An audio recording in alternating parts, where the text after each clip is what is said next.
I wish you'd never been my daughter. Then live as if you never had one! On Mother's Day, my mother looked me straight in the eye and said, "I wish you'd never been my daughter." The whole restaurant went silent.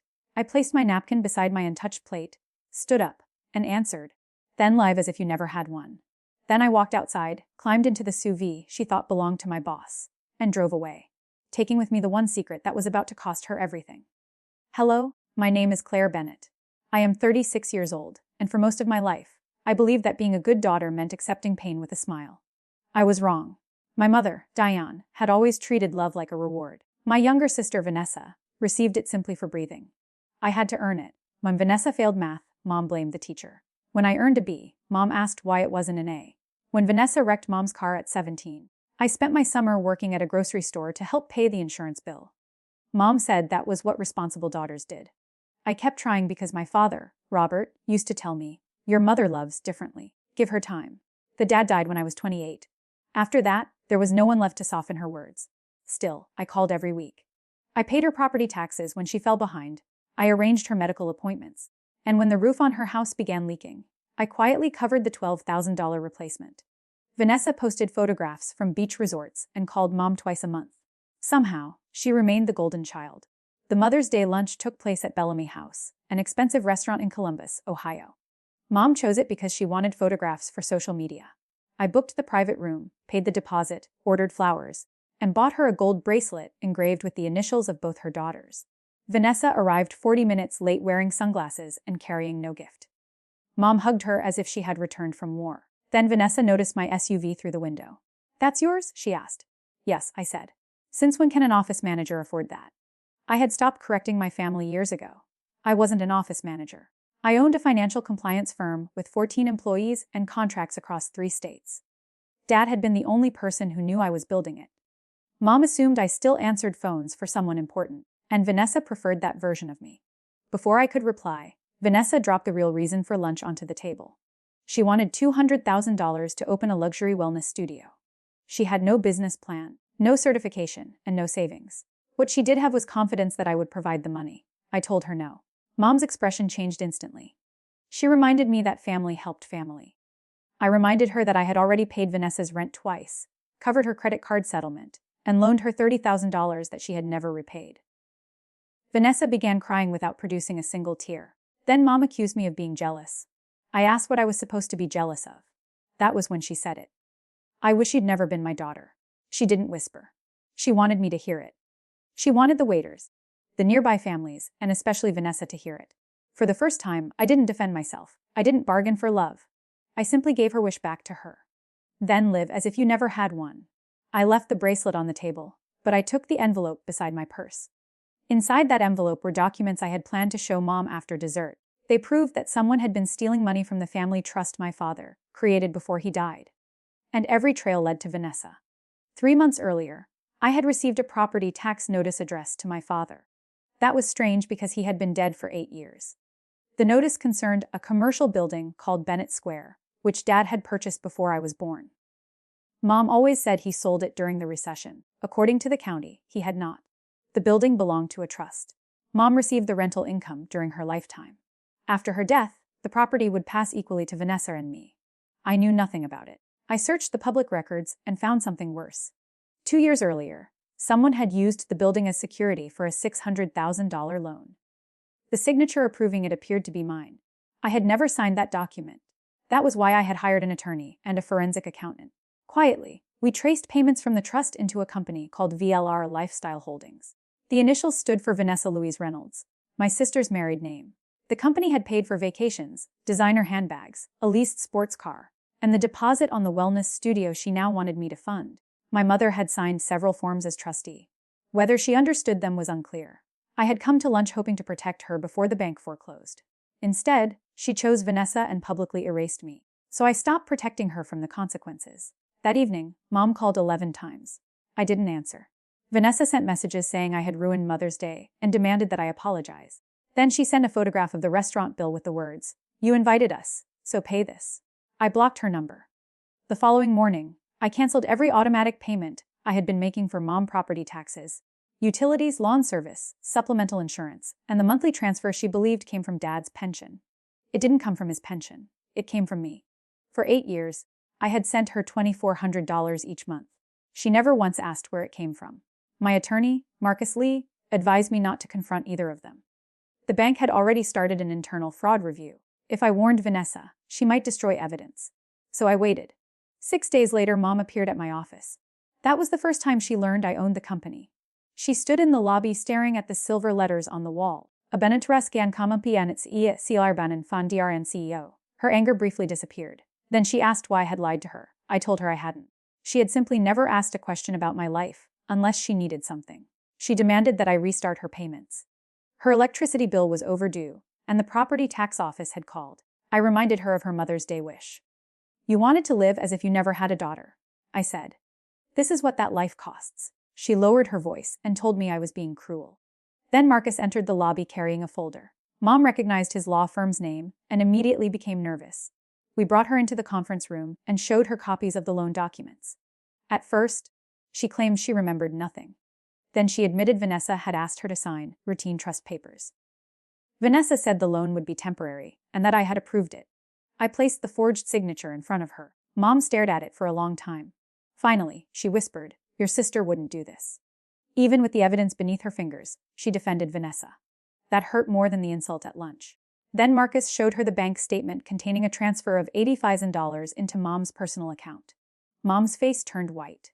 I asked where the money went. She said Vanessa needed help with debts. She insisted it was part of Vanessa's inheritance anyway. It wasn't. The trust permitted funds to be used only for property expenses and Mom's essential care. Personal gifts were forbidden. Mom hadn't just been fooled. She had participated. She began crying and asked me to fix it, the way I had fixed everything else. I told her I would protect my legal interest and cooperate with the investigation. I would not lie to the bank, repay Vanessa's debt, or risk my company to save them. Mom stood up so quickly that her chair struck the wall. "After everything I did for you," she shouted. I almost laughed. Instead, I asked her to name one sacrifice she had made for me that she had not later used as a weapon. She couldn't. 2 weeks passed. Then a stranger called my office. Her name was Evelyn Price, and she had been my father's bookkeeper for 19 years. She had heard about the bank investigation and asked to meet privately. Evelyn arrived carrying a weathered blue box. Inside were copies of trust statements, letters in my father's handwriting, and a recording stored on an old memory card. Dad had discovered unusual withdrawals shortly before his death. He suspected Mom was secretly giving Vanessa money, but he had been too sick to finish the audit.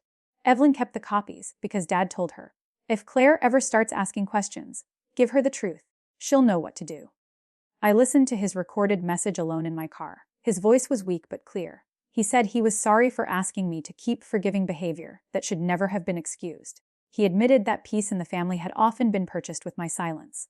He told me the building was not merely an inheritance. It was protection. A way to ensure that I would never again have to earn my place at anyone's table. I cried until the windshield blurred. Then the recording revealed one final detail. My father had placed a removal clause in the trust. If the acting trustee knowingly helped commit fraud, that trustee could be removed. Control would pass to an independent fiduciary chosen by the beneficiary who had not participated in the misconduct. That beneficiary was me. The next morning, Marcus filed an emergency petition. Vanessa panicked. She created new email addresses and sent me messages pretending to be bank investigators. She claimed the case would disappear if I signed a settlement transferring my share of Bennett Square to her. Unfortunately for her, digital fraud was exactly the kind of thing my company investigated. My security team preserved every message, traced the account activity, and delivered the evidence to the bank's attorneys. Then Vanessa made her biggest mistake. She went to Mom's house and convinced her to sign a statement accusing me of stealing from the trust. Mom called me afterward. Her voice shook as she said the statement was just a negotiating tool. She begged me not to take it personally. I asked if she had read it. She said no. I had Marcus send her a copy. The statement claimed that I had manipulated my father during his final illness, hidden assets, and threatened my mother. Every accusation was false. For the first time, I heard fear replace certainty in Mom's voice. She asked what Vanessa had dragged her into. I answered, exactly what I tried to warn you about on Mother's Day. The court hearing took place in July. Vanessa arrived in a cream-colored suit and smiled for everyone in the hallway. Mom sat beside her, looking 10 years older. Vanessa's attorney argued that the loan had been approved as a family investment. Then Marcus displayed the forged signature, the false emails, the personal purchases, and my father's records. Evelyn testified that Dad had never authorized loans for Vanessa. Had the forensic accountant explained that more than $470,000 had been diverted. Then Mom was called to testify.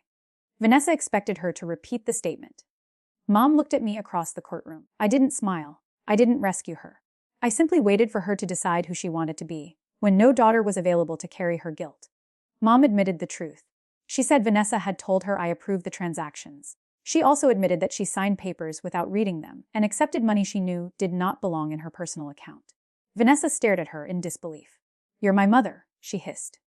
Mom answered softly, "And Claire was my daughter too. I just behaved as if she wasn't." The judge removed Mom as trustee and appointed an independent fiduciary chosen by me. The court froze Vanessa's company accounts and referred the forged documents to prosecutors. The bank agreed not to foreclose on Bennett Square, as long as the stolen funds were recovered through the sale of Vanessa's assets and a structured judgment. Her wellness studio never opened. The sports car disappeared first, then the designer collection, the investment account, and finally the house she had filled with furniture purchased using money that was never hers. I didn't celebrate her ruin. Real justice did not feel like fireworks. It felt like a locked door finally opening after years in a windowless room. Mom pleaded guilty to a lesser financial offense and received probation, restitution, and mandatory financial supervision. Vanessa faced more serious charges related to forgery and electronic fraud. I let the legal system decide her punishment. My revenge was simpler. I stopped volunteering to be hurt. Mom sold the large house she could no longer afford and moved into a modest apartment. For several months, we had no contact. Then, in early December, a handwritten letter arrived at my office. Mom did not ask for money. She did not blame Vanessa. She did not say that family should forgive everything. She wrote that she had spent her life confusing dependence with love. Vanessa needed her approval, so Mom felt powerful. I was capable and independent, so she treated me as if I needed nothing. Whenever I succeeded, she saw it as rejection. Whenever I set a boundary, she called it betrayal. At the bottom of the letter, she wrote, "You were never difficult to love. I was too proud to love you without controlling you." I read that sentence many times. An apology does not erase a childhood.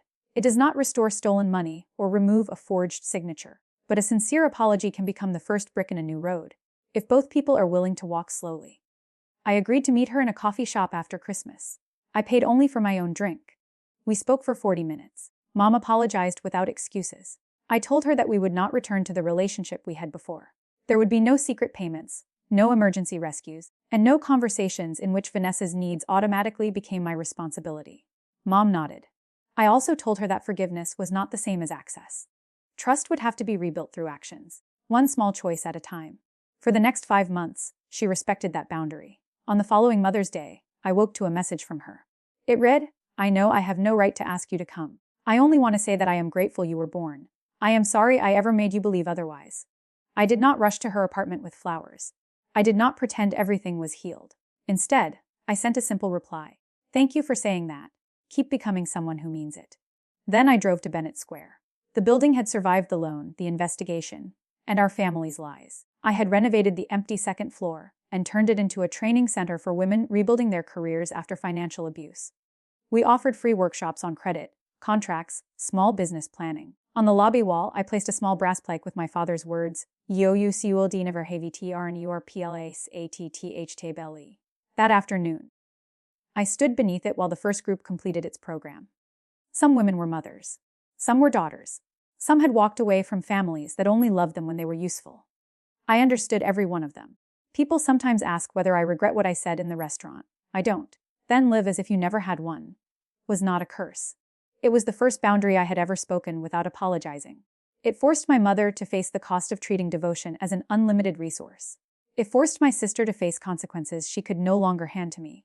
Most importantly, it forced me to stop confusing endurance with love. My mother said she wished I had never been her daughter. For years, that sentence had destroyed me. Instead, it set me free. Because the day I stopped begging to be chosen by my family was the day I finally chose myself.